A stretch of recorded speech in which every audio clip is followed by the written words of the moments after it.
Good evening. This is the Elliott wave update for the NASDAQ 100 for Sunday, January the 16th, 2022. Being that the US markets are closed tomorrow in observance of the Martin Luther King holiday, I thought today might be a good day to step back, take a look at the big picture, and try to do the update, bringing us all the way up to where we are right now and what our potential is for either direction. So starting here on the monthly chart, my monthly maximum chart that I can get for the future, the NASDAQ future, we can see that the NASDAQ reached a cycle degree high at 4,884 back in 2000.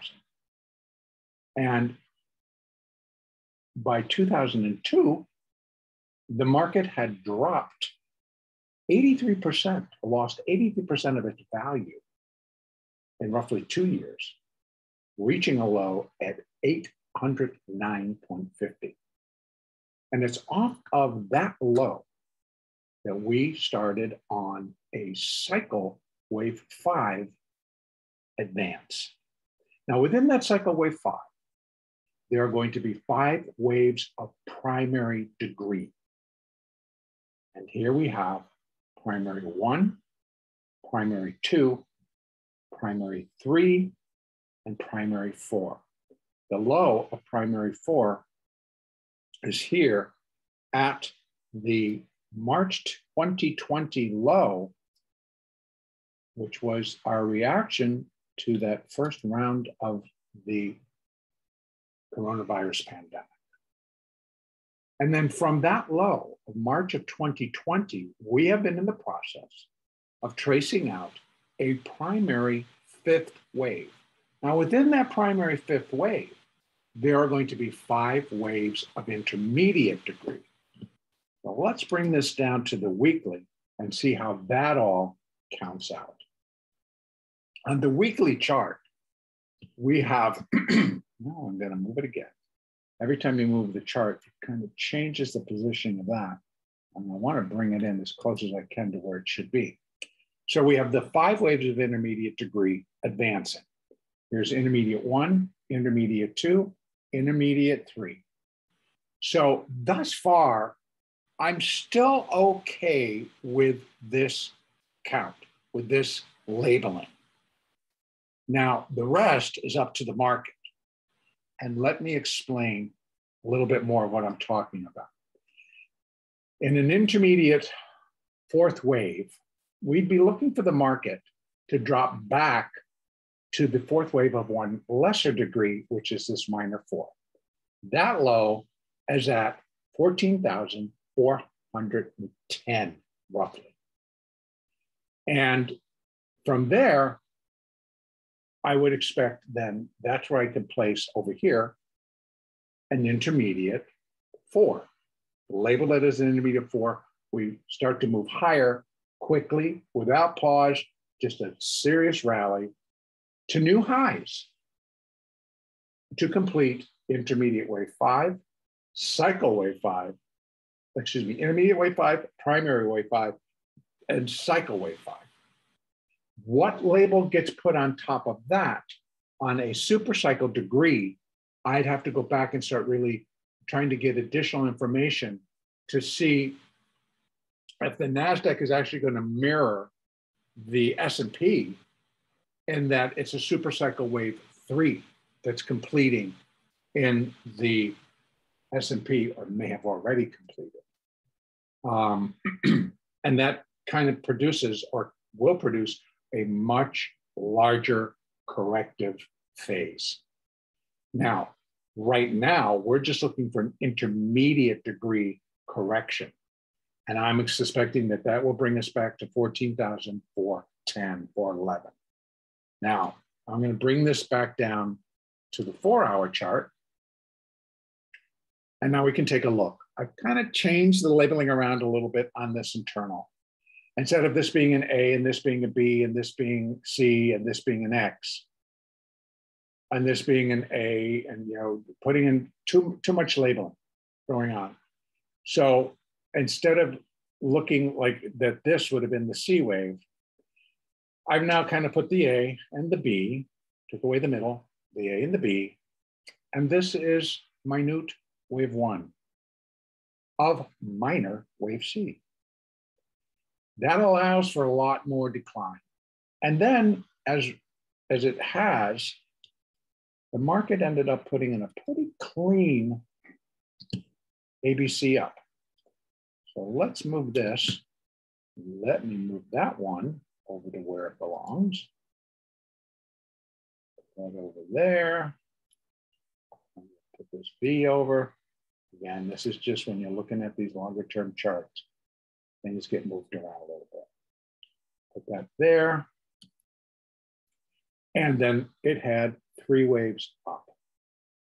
And so as we were counting when it was coming off, that we could not leave this intermediate 4 here. That all had to change. So that's going to come off. It's the old label. And this will be the minute wave 1 of minor wave C, minute wave 2, and now we're into wave 3, of which I feel this is wave 1 of 3, wave 2 of 3. Now we've kind of knocked on this door of a 3 of 3 move several times now. And first to the upside, we were looking for a 3 of 3 move. And then to the downside, now we're still looking for it, but in the context of a 3 of 3 move in a C wave. So if this is 1 of 3, this is 2 of 3, the market needs to drop. The market needs to just go without pause. So it's got to pick up steam. Now, the Asian markets begin to open in a minute. I think they start to open about 5 o'clock Pacific time. And that they're open with European markets also being open. So the US is the only exchanges that will be closed in observance of our own federal holiday. So, but a lot can happen by the time that we get back to trading on Tuesday morning, or as many traders maybe start to move in tomorrow afternoon as the Globex session kicks in again. So right now, Globex will be open and will close, I think, at approximately 8 a.m., 11 a.m. Eastern, 8 a.m. Pacific. Either that or it's going to be 8:30 Pacific, 11:30 Eastern time, that the Globex sessions close and then reopen again at 6 o'clock Eastern, 3 o'clock Pacific on Monday afternoon. So, but if this is indeed wave 1 of C, wave 1 of 3 of C, wave 2 of 3 of C, because you can see, look at that nice ABC. Let me just kind of open that up a little. I really don't get why they do this. What's going on with the computer? Come on. No. All right, let's try it again. At least I got it today. It's not going to do it. So I'm going to go to the 30-minute chart. Anyway, you can see A, B, C, B, and then we've got a C wave. The only thing I can count on is that possibly this is a 1, a 2, this is a 3, this is a little 4. If it drops back below 15,540, it's an ABC up, and we should look for the downside. Now, being that the market's going to sit around, being that the Asian markets might start to buy it, the European markets might buy it, we have to leave open the possibility that the market's first going to come up here to 15,678, then start to decline again. But at this stage, with this particular labeling and the way the market has reacted to itself, to what's happening in our country, what's happening with our interest rates, what the Fed is basically saying, what the earnings initial reports from the banks laid out last week. Not a pretty picture. If the banks are making money, then you got to start to look at other things, because they've always been the steadfast in a low interest rate environment, they were always going to make money. Now suddenly they're not making money, but the interest rates haven't really started to be hiked yet. So something else was going on with the banks that caused them to lose money. I don't know if it was bad trading. I don't know if they had divisions that kind of lost. I don't know. I did not read those earnings reports. I just know that they were not well received by the market. So we have the earnings season continues into next week, but I believe that it's going to be the week after, let me just double check. Let me see when Apple, yeah, Apple reports on the 27th. Amazon reports on the 1st of February. And we have Facebook on the 2nd of February. We have Google on the 1st. So, you know, we have the end of January into the first week of February for the larger companies to come out and start to report. Microsoft reports on the 25th. Again, that's that last week. Netflix on the 20th, which is next week. It's Wednesday. PayPal on February 1st. Tesla on the 26th. So again, mixed bag, but we should start to get an indication from how things are going to really pan out here. And then we'll start to be able to gauge what the market is going to do. But here we are coming back down again. Now we're at 545. Again, 5 more points, and it's breaking below what I would consider wave 1 of this C wave up to finish the second wave. I know I'm getting complicated with my numbers, but I would not want to see it. If it drops below 15,540 within $5, then I'm looking for it to start to accelerate. Again, it's going to start to break our moving averages. Back to that hourly chart. Now, when these things start to happen, that's when the fireworks began. We broke below the 50, tried to get up above it, could not, sank, and it really did go off pretty quickly. They opened it higher. They got it up to 653 right at the opening today of Globex. Somebody had to have it. Look where it is now. It's already down over 100 from where it opened 2 hours ago. So if that continues, then the market's going to break the 8. It's going to just start drifting down. Our first layer of support, first we have some right around 15,400. That's just price support. Doesn't mean that it's going to hold, but it will provide a pause. Then we have support at 15,311, which is where the market came on during Globex on Friday. Then we have 15,152, which is the previous low for the first wave down of the C wave. Now, as this continues, we don't really have a whole lot. You see, nothing really over there. So we get this black hole. There's really not a whole lot of support. But what I can now put in is, first let me go back and see if I can't. See if that'll pull it back up for me. Yep. I want to put in some Fibonacci's for the third wave. So there to there, up to the top of what I'm labeling as wave 2. Now, what does that tell us? For a third wave, when it's compared to the first wave, 100% bare but minimum. So here we are again at 14,501 to 14,410. We still got that 90 to probably a 100-point range for a completion point. Again, 0.382 for that intermediate fourth wave fits. But this is telling us a little bit different. This is telling us that it probably can go a whole lot more. Then what am I looking for? 13,569. And that pulls us down to that 50% level. Still okay in terms of an intermediate degree drop. Let's go back out to that daily and take a look. Here we have the third, and now we're coming back down. Actually, I have to go back out to the weekly, to be honest with you. Again, we're looking at all the pictures here so that we can get a grip on what's going on. So the 50% mark is at 13,682. That's where the the intermediate wave 4 would be equal to 50% of wave 3. That's acceptable. Even under Elliott, that's acceptable. It overshoots that 4, but the internal count starts to really tell us that that possibility is now in existence. Wave 1 was big. This is not all of wave 3. So again, I have a couple of choices. How do I want to count that? Do I want to count it as an ABC and this is an X and this is the A and this is the B, and now we're going to come down in the C wave, which would be the second ABC? That is still a possibility.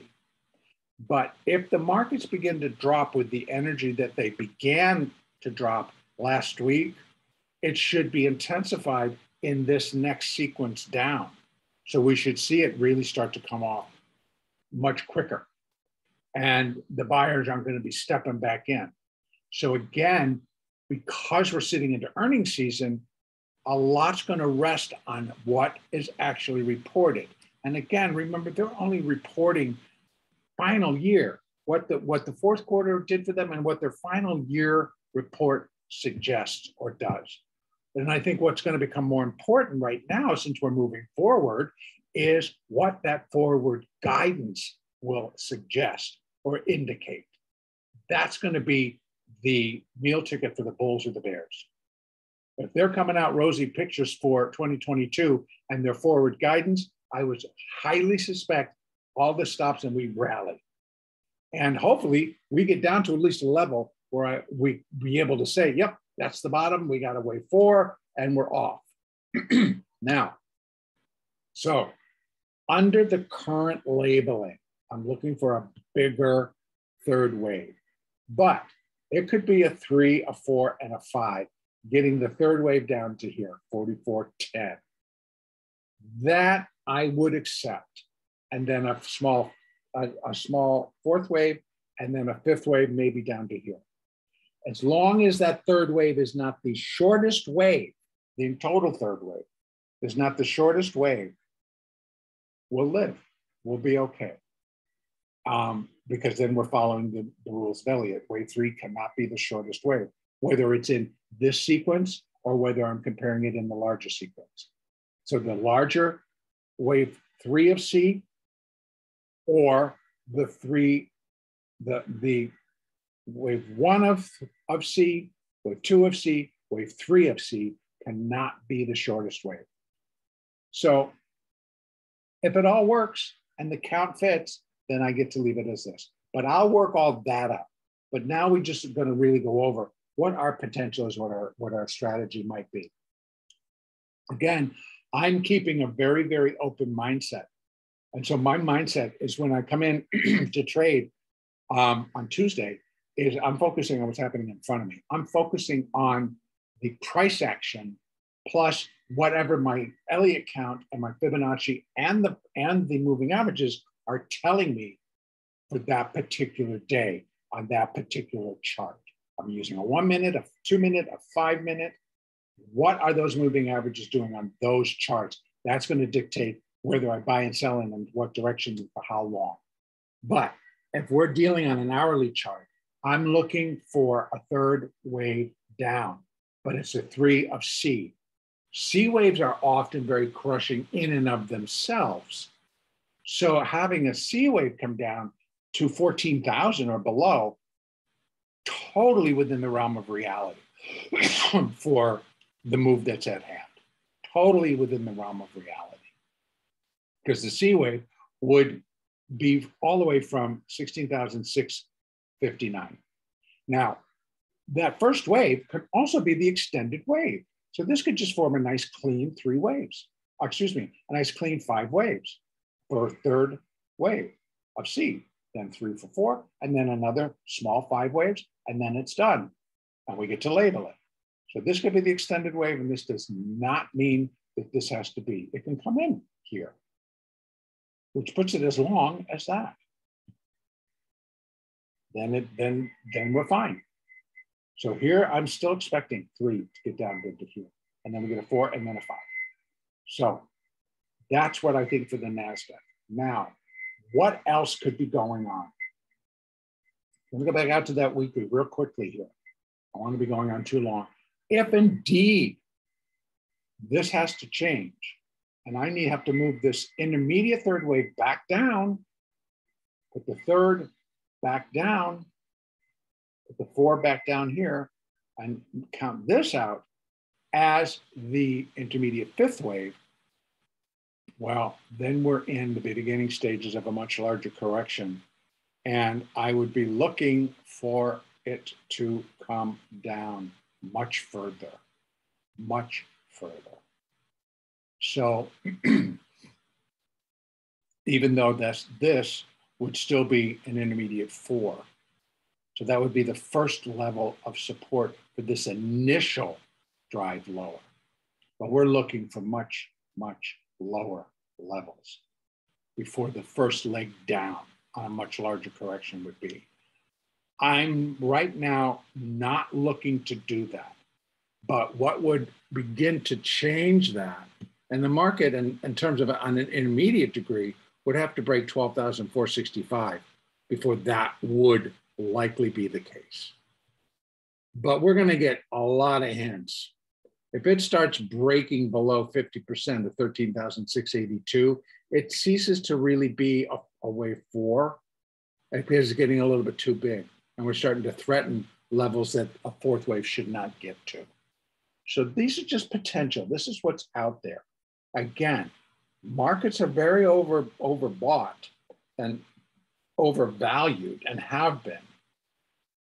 If that continues in terms of the adjustment to the overvaluation, if that continues because of earnings, I'm still expecting that to come through as an intermediate fourth wave. I'm actually not really looking for that to come much bigger. Now, here's where the other kick comes in. The NASDAQ and the S&P have basically kind of gone neck and neck, equaled each other in terms of what the labeling and the counts were.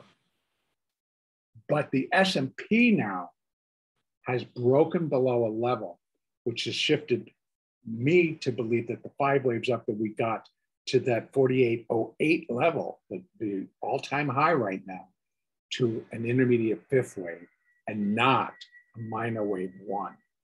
So I've had to fill in the minors where the minute wave 5 wave advance that we got up there was a minor wave 5 wave advance to complete intermediate wave 5. And then that's the case, then it's going to be primary wave 5 on top of that and cycle wave 5 on top of that. And so the S&P would be involved in a much larger initial decline.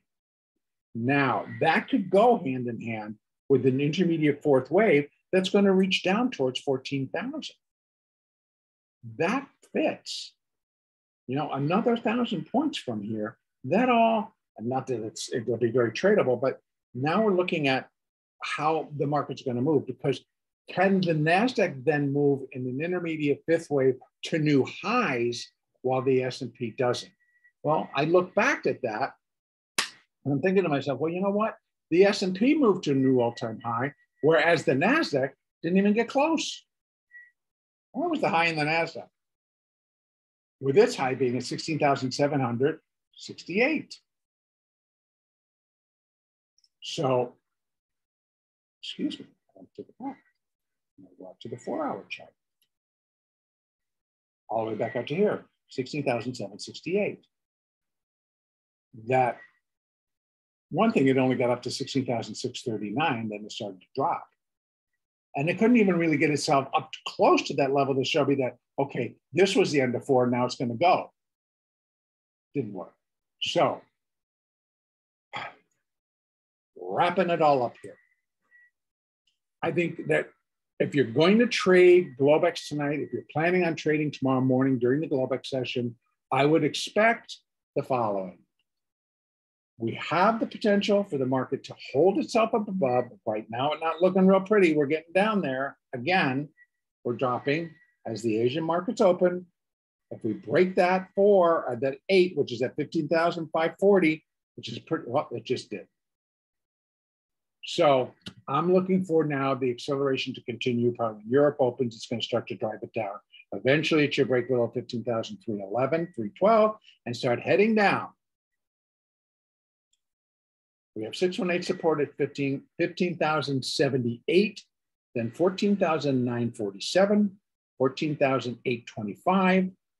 Then we're down into the levels where the zone to complete this leg should come in, 14,502 to 14,411. And I'm going to run it all the way down. It can drop further, but I'm just looking for this third, the third to complete, get a fourth wave in, and then do a fifth wave down. And that all, this third, needs to at least get to 14,502 down to this. So if this minute 3, so minute wave 2 of minor wave C. So this is 1 of 3 of C, 2 of 3 of C, 3 of 3 of C, et cetera, et cetera. So we get that third wave to finish down here. So the minute third finish down here, put a little 4 in, come back down for 5, put the 4 on there and complete it. That might coincide with the S&P completing its first 5 waves down to start its larger correction. So again, if you're going to trade, we're now going to bounce around this for a while. We came down, we got on to 37. The break has occurred. Even though they're taking it back, it can't overlap. It just did. And that leaves us in a precarious position of the market will eventually come back down. It came down and found the 30-minute 20, found some support. They're going to bounce off of that. It's all very technical. Now I'm going to look for it to just continue to break it again and start heading low. That's where I'm going to leave it for right now. So I kind of updated the larger picture. We're still counting this as an intermediate fourth wave correction. We still have those break points below 15,000, which might contain it, and then again, turn the market higher. We're going into the bulk of earnings starting next week, and then into the last week and into the first week of February. So a lot to come, but then we're not looking for all this whole story to finish until we've got the bulk of these earnings reports are out, particularly from the big titans. That's Apple, AMD, AMAC, Amazon, Google, Facebook, Microsoft, Netflix, NVIDIA, PayPal, and Tesla. And there's likely others. We got Adobe. We have MicroStrategy. There's so many stocks that are just so expensive that there's a lot of adjustment that needs to happen. So trade well, trade using the moving averages, trade using the Elliott and using the Fibonacci levels. And our next update will be, let me put it this way. Depending on how the market opens and trades tomorrow morning, and then I may come back as Globex opens in the afternoon for me on Monday and make an update just to cover. If it follows exactly what we're talking about now, then I'm probably wrong, and that next update would be on Tuesday. But right now I'm kind of looking that I'll probably come back and do a quick update Monday.